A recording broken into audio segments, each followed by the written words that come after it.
The incident triggers one of the biggest investigations in Australian criminal history.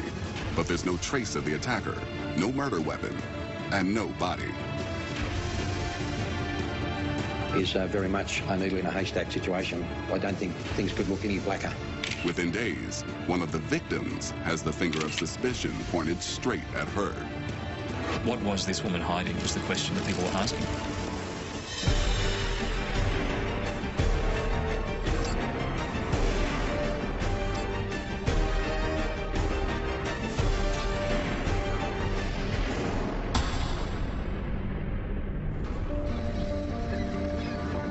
Sydney, Australia, January 2001.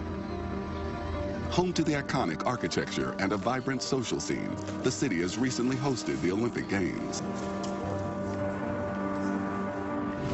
Two British backpackers, 28-year-old Peter Falconio and 27-year-old Joanne Lees, have been together for 5 years. They're enjoying the last leg of a round-the-world trip and make Sydney their temporary home.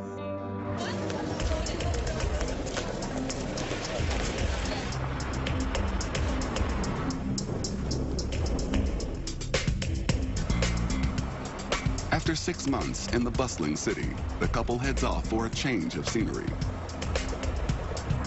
Their next stop, Australia's beautiful but barren interior, the Outback. Travelling in the Outback does have its inherent dangers because it is so isolated. If your vehicle breaks down and you are stuck in searing heat, it can be a very serious situation indeed. On the afternoon of July 14th, 2001, the couple leaves Alice Springs, a frontier town in the heart of the Outback. They left Alice Springs, travelled north, stopped at a place called Tea Tree to admire the sunset, and by Joanne's own account, they stopped, had a few drags on a joint, and then continued on. At around 7:30 p.m., the couple notices bright headlights closing in behind them.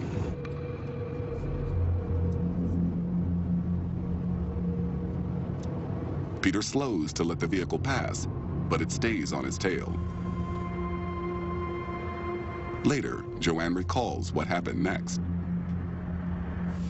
Peter and I assumed from his gestures that there was a mechanical fault, possibly with our exhaust, and we'd experienced that throughout our travels, so we thought, yeah, okay. And we didn't want to break down in the middle of nowhere. Joanne gave a detailed account of the incident to police. The driver signalled to Peter, the driver of the car at the time, to pull over, which they did. There was some discussion about whether the safety of that. Joanne says Peter then steps out of the vehicle and tells her to wait inside.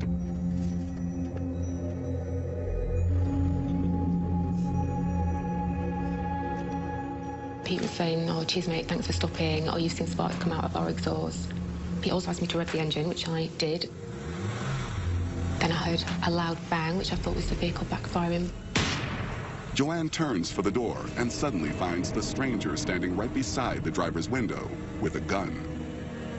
I just couldn't believe that this was happening and feared for my life. I was terrified. Joanne remembers the man telling her to lean forward and securing her hands behind her back with cable ties. Peter is nowhere to be seen. She's pushed out of the car. There is a struggle as he was trying to tape her legs together. She was hit in the side of the head and more or less dragged and forced back to his full drive, where she was pushed in. A strange calmness came over me, almost like an acceptance that this is it, I'm going to die. But then, out of sheer terror, I realised that I wasn't just going to die, he was going to rape me. And I believe that was the turning point, and that's what saved me, because I just, all of a sudden, from somewhere, found some strength. Joanne says she manages to escape from the stranger's car and scrambles into the brush. Her attacker pursues her in the pitch dark. He comes dangerously close, but isn't able to find her. Eventually, he gets up. After 5 hours hiding under a bush, Joanne finally emerges and flags down a passing truck. She never sees Peter Falconio again. Joanne's account to police sparks one of the biggest manhunts in Australian history. Roadblocks are set up, and aerial and motorcycle teams scour the bush. They have to cover an area that's twice the size of Texas, but they find no sign of Peter or his attacker.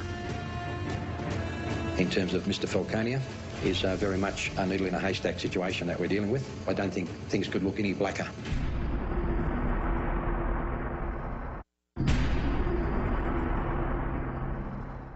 Investigators in the Australian Outback scour the rough terrain for any sign of Peter Falconio. His girlfriend, Joanne, narrowly escapes a violent attack by a stranger on the side of the road, while Peter is still missing. But finally, the couple's abandoned van is located near a pool of Peter's blood, 185 miles from Alice Springs. The story attracts global attention. International press descends upon the small town of Barrel Creek. It's now 4 days since the abduction along this stretch of road, just over there where the orange cones have been placed. The journalists are hungry for information, but the only witness to the crime is reluctant to speak to the press. Rumors start to circulate about why Joanne won't talk.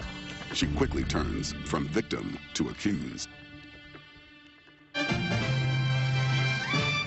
To some, her story seemed almost too incredible to be true. To have someone claim that they were stopped in the middle of the desert and that their boyfriend had gone missing, not sure how or why, and that someone was pushing around in the desert, it was quite unbelievable. It just seemed to be like such a rare occurrence for something like that to happen. Then, 11 days after the attack, Joanne Lees finally breaks her silence. Accompanied by one of Peter's brothers, she agrees to speak to the media. She's defensive about the media speculation of her story. I've got a problem with all press that distort the truth and doubt my story. Anyone that's spoken to me or has been in contact with me, no one doubts me. It's only media that have questioned my story. But her appearance does not calm suspicions. It's suggested that she doesn't look like a woman who's just been through a terrifying ordeal. Then, 3.5 weeks after the attack, a bombshell. The forensic report reveals that DNA of an unknown man has been detected in a spot of blood on the T-shirt Joanne was wearing. We have found and have established a DNA profile of a male person on the clothing of Joanne Lees. This is significant and clearly is not Joanne's, it's clearly not Peter's. It's another year before the investigation takes another step forward. In August 2002, a drug-running drifter is picked up by police in South Australia in connection with an alleged abduction and rape. What became of interest to us was the equipment that he had with him, the ties. The fact is that the victims were tied up with the cable ties and such that he was armed at the time, and a few other things. He was driving the four-wheel drive. When the suspect's DNA is analyzed, it's a match to the blood on Joanne's T-shirt. The focus of the task force will remain surrounding this person currently held in custody, and we'll be seeking to swear out a warrant for the arrest of this person for the murder of Peter Falconio. Despite not having a body or murder weapon, police considered the DNA match compelling evidence. And Bradley John Murdoch is charged with the murder of Peter Falconio, November 14, 2003. The following year, a preliminary hearing is held in Darwin, the capital of Australia's Northern Territory. It will determine if there's a sufficient case to go to trial. Murdoch has already been found not guilty of the unrelated rape and abduction in South Australia. Joanne Lees returns to the country for preliminary hearings and must endure the public airing of the most intimate details of her personal life. With police searching for her missing boyfriend, Peter Falconio, she was carrying on email correspondence with another man called Nick.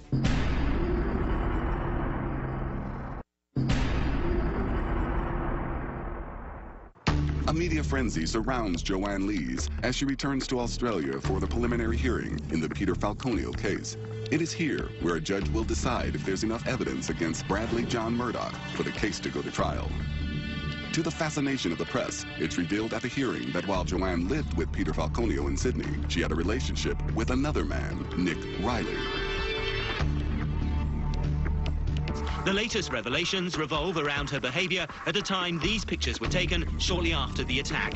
With police searching for her missing boyfriend, Peter Falconio, she was carrying on email correspondence with another man called Nick. The business with Nick Riley was almost the smoking gun, I guess, as far as the UK media were concerned. Yes, she did have an affair with this person, and she did have some other guy on the side. And she had sent emails after Peter Falconio had disappeared to Nick about catching up in Berlin when she got back, which kind of seemed somewhat inappropriate. The personal revelations only fan the flames of suspicion which still hang over Joanne. But police dismiss her affair with Nick as irrelevant, and it's decided the case will go to trial. On October 17, 2005, Peter's family arrives from the UK. The eyes of the world are focused on Joanne and how she will conduct herself at the trial of her boyfriend's alleged killer. When she appears, she's a transformed woman. We saw a very big change in Joanne. She was very conscious of what she was wearing. In fact, she probably dressed down quite corporate-wise, went to plain skirts, plain blouses, that sort of thing. As proceedings begin, the prosecution must establish a murder has actually taken place. They have three key pieces of evidence. The first was that Joanne Lees heard a sound like a gunshot. There was blood on the ground, confirmed to be a DNA match with Peter Falconio. And Peter Falconio, a man who maintained contact with his family throughout his travels, had not made any contact. But the evidence is circumstantial, even Murdoch's DNA on Joanne's t-shirt. The prosecution needs to prove Murdoch is behind the murder. They present further evidence, closed-circuit video from a gas station in Alice Springs at around midnight on the night of the attack. They claim it places Murdoch in the right place at the right time. Mr. Murdoch said it was not him. The prosecution case was that it was. Still, the surveillance footage and DNA on Joanne's t-shirt aren't enough to prove that Murdoch was the attacker. So the prosecution presents more critical DNA evidence, the cable restraints used to tie Joanne's hands together. The finding of a match to his DNA profile deep down within the construction of the cable tie restraints connected him not simply with Joanne Lees, but with the commission of the crime, because the cable tie restraints were a central element of the crime itself. But the DNA evidence found in the cable ties is controversial. From what I understand, the minute amount of DNA that was found, it has to be amplified in a laboratory, and it was that process that was called into question. In cross-examination, the defense challenges the accuracy of the technique known as low copy number analysis. There have been other cases around the world where low copy number DNA had been used and had not been accepted as evidence because there were so many questions around it, but in this case, it was accepted. The prosecution rests its case. Despite the compelling evidence, the defense believes they can strike back with a killer blow. Once again, the focus moves back to Joanne Lees and her original account to police.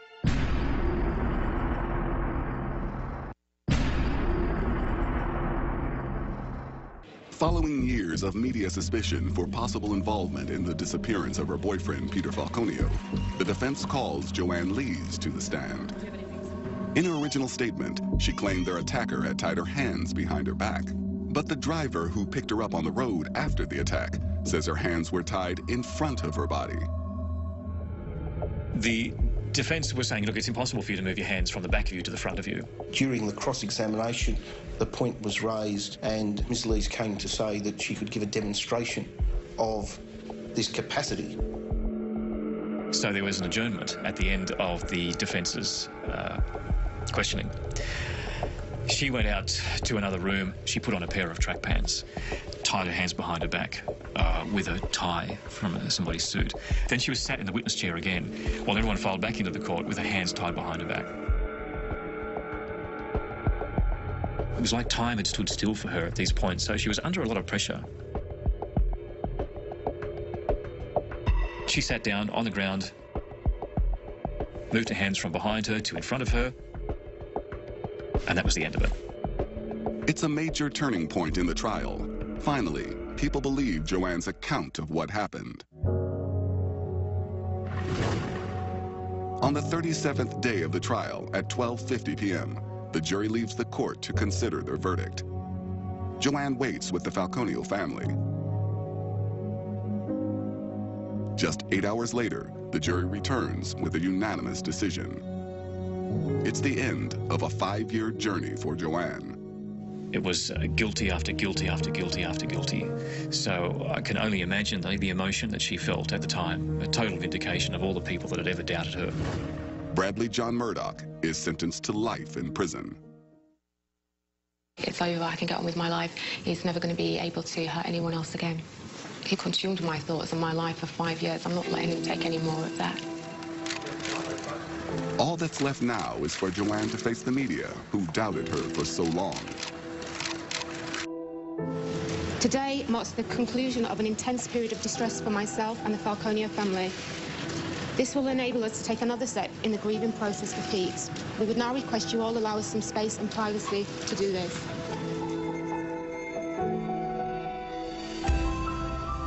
Still, one question hangs over the verdict. Where is Peter's body? We are pleased with the verdict. However, this will not bring Peter back. In terms of finding Peter Falconio's body, it's certainly got to be almost impossible. When Bradley John Murdoch left the site of the crime, he went back to Alice Springs, and then he drove across the country to Broome.